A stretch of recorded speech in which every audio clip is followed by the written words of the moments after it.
Hello chess fans, this is Rick from Chess to Impress with the next video in the countdown towards the resumption of the 2020 Candidates Tournament, which was cut short in March because of the corona pandemic, but the second half will start on Sunday, November 1st, and on Chess to Impress we're counting down by looking at all 29 candidate cycles in the history of the World Championship. This is episode number 9. It goes back all the way to 1883 when Zukertort and Steinitz finished in the first two places in the London tournament, and they played the first World Championship match 3 years later.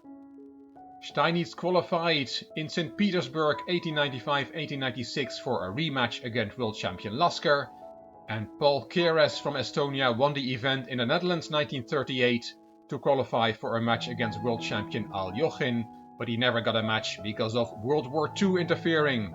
The first official candidates tournament was held in Budapest and Moscow in 1950, and David Bronstein won.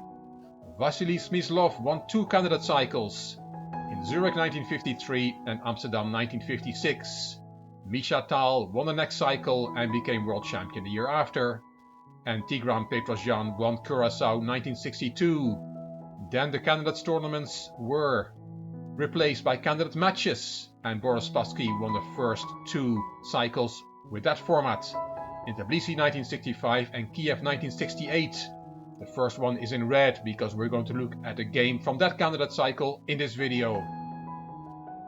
Bobby Fischer won the next candidate cycle and became world champion the year after in the match of the century against Spassky. Anatoly Karpov beat Viktor Korchnoi in Moscow 1974, qualified for a match against Fischer. That match unfortunately never happened, and Karpov became the 12th world champion. Viktor Korchnoi won 2 candidate cycles and lost twice to Karpov in a world championship match, and Garry Kasparov came on the scene by winning the next candidate cycle. Karpov came back, won 2 more cycles, before it was Nigel Short's turn to play against Kasparov for the world title. Anand won the next cycle, he played against Kasparov, and Alexei Shirov should have got a match against Kasparov after beating Kramnik in Katsorla 1998. He never got a match, Kramnik did, and became the 14th world champion. Peter Leko qualified to challenge Kramnik for the world title in Dortmund, and 4 players qualified for the World Championship tournament in an event in Elista 2007, Aranyan, Galfand, Grishuk and Leko. Anand became world champion and played Topalov, Gelfand and Carlsen in the next 3 cycles. Carlsen beat Anand, but Anand wasn't finished. He came back, won the next cycle and lost to Carlsen in the rematch.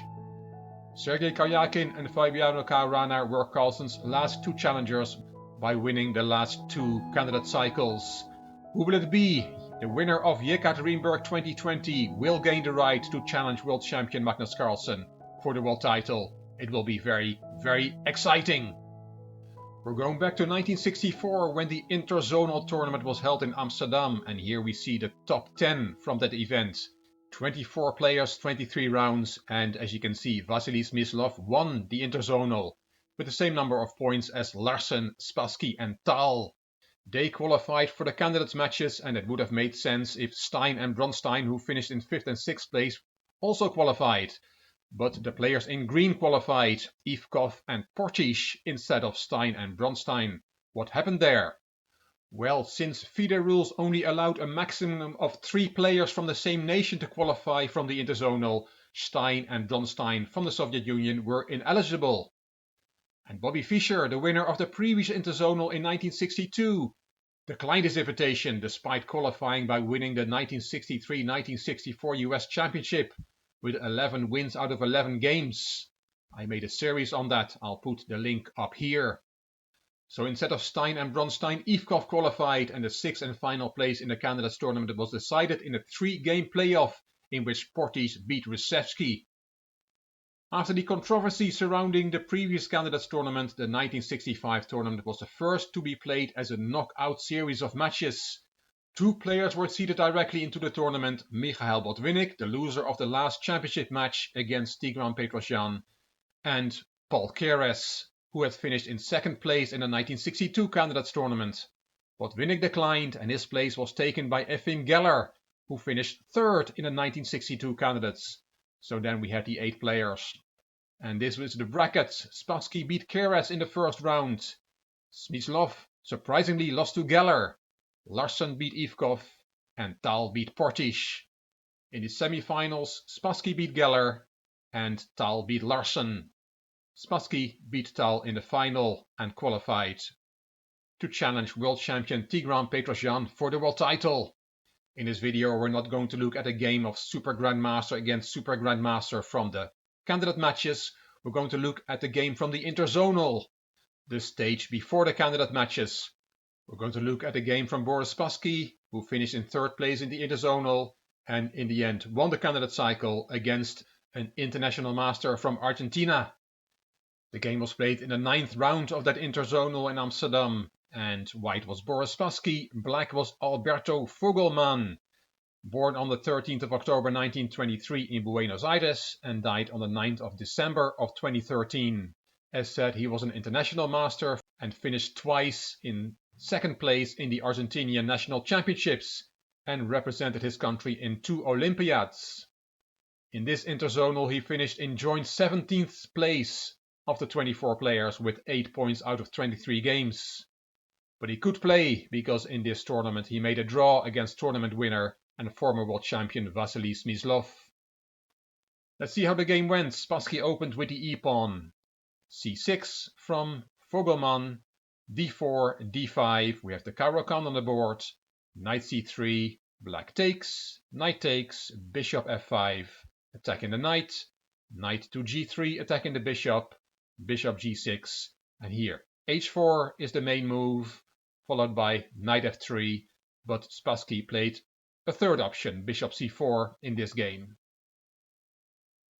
e6 is the main move, but Vogelmann played knight f6 instead.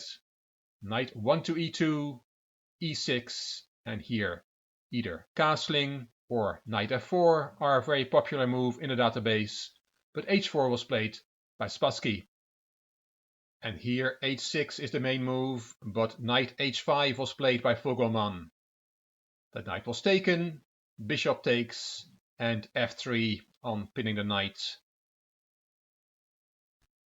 Now h6 was played, knight f4 hitting the bishop, and if you play bishop g6, that costs a pawn after knight takes, f takes, and then a pawn on e6 is hanging. In the game, Vogelmann did not play his bishop to g6, he played bishop d6. What is this? Is he just dropping that bishop on h5? No, he isn't. What happens if you play knight takes h5 here? If you want to put the video on pause, test your tactical skills. How does black regain the piece? Yes, of course, there is a double attack. Check on the king and attacking the knight from far away. And after c3, queen takes h5, black has got the piece back. So bishop d6 is not a huge blunder, it is a good move. Spassky did not take the bishop, he played queen e2, and now black decided to take off the knight. Bishop takes, knight d7 developing, and g4 kicking the bishop. Now the bishop has to go to g6, and Spassky castled queenside. Queen f6 and bishop d6, preventing black to castle kingside. Okay, says black, I'm going to castle the other way.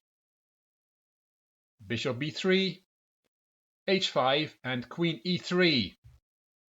And now a strange move from black, which the engine doesn't like. Rook h to g8. Why did black play this move? Was he prophylactically protecting the g-pawn in case the bishop would show up on e5 one day? It's not a very good move. Bishop f4 from Spassky, and now he's threatening bishop g5, and that would be a skewer, winning material. So queen e7 was played, and we can say that white is better here after 19 moves. He has more space, his pieces are more active, and he has the bishop pair. Spassky finds the strongest move in this position. Bishop g5 is now not as strong because you can play either knight f6 or f6 to deal with the skewer. In the game, Spassky found d4, d5, very nice move. What happens if you take? If you take with the c-pawn, well then the rook can take, because the e-pawn is pinned, as the queen on e7 is unprotected. C takes d5 is not a good move. What about e takes d5? Well, that drops the queen straight away. That doesn't work. The engine shows that the best move in this position is queen c5. And then the engine gives this variation, d takes e6, and the queens come off the board. And then f takes e6, and now white can either take on a7 or on e6, winning a pawn. And has a very good, if not winning, position. So queen c5 is the best move. It doesn't really save black, but in bad positions, bad moves come quite easy, and black played knight c5, and that move deserves a double question mark. Again, if you want to put the video on pause, did you find Spassky's move here that caused black to resign on the spot? It's not very difficult. Spassky found d5, d6 on the 21st move, and black resigned. It's simply cutting off the protection of the knight on c5, and the queen is attacked, you have to save the queen, and then the knight on c5 will simply fall off the board. White wins the full piece. That's how quickly things can go when a top grandmaster plays an international master. An easy win for Spassky here in the 9th round on this long road to become the challenger for the world champion, which he eventually achieved. I hope you enjoyed this video and that you'll keep counting down towards the resumption of the Candidates Tournament with me. If you liked the video, please give it a thumbs up, please subscribe to the Chess to Impress channel, and please leave your comments. I will read them all and I will reply to them all. If you liked the video, if you liked the series, it would be great if you could share it on social media by clicking the share button on YouTube. You can find me on Instagram, on Twitter and on Facebook. This is Rick for Chess to Impress. Thank you for watching.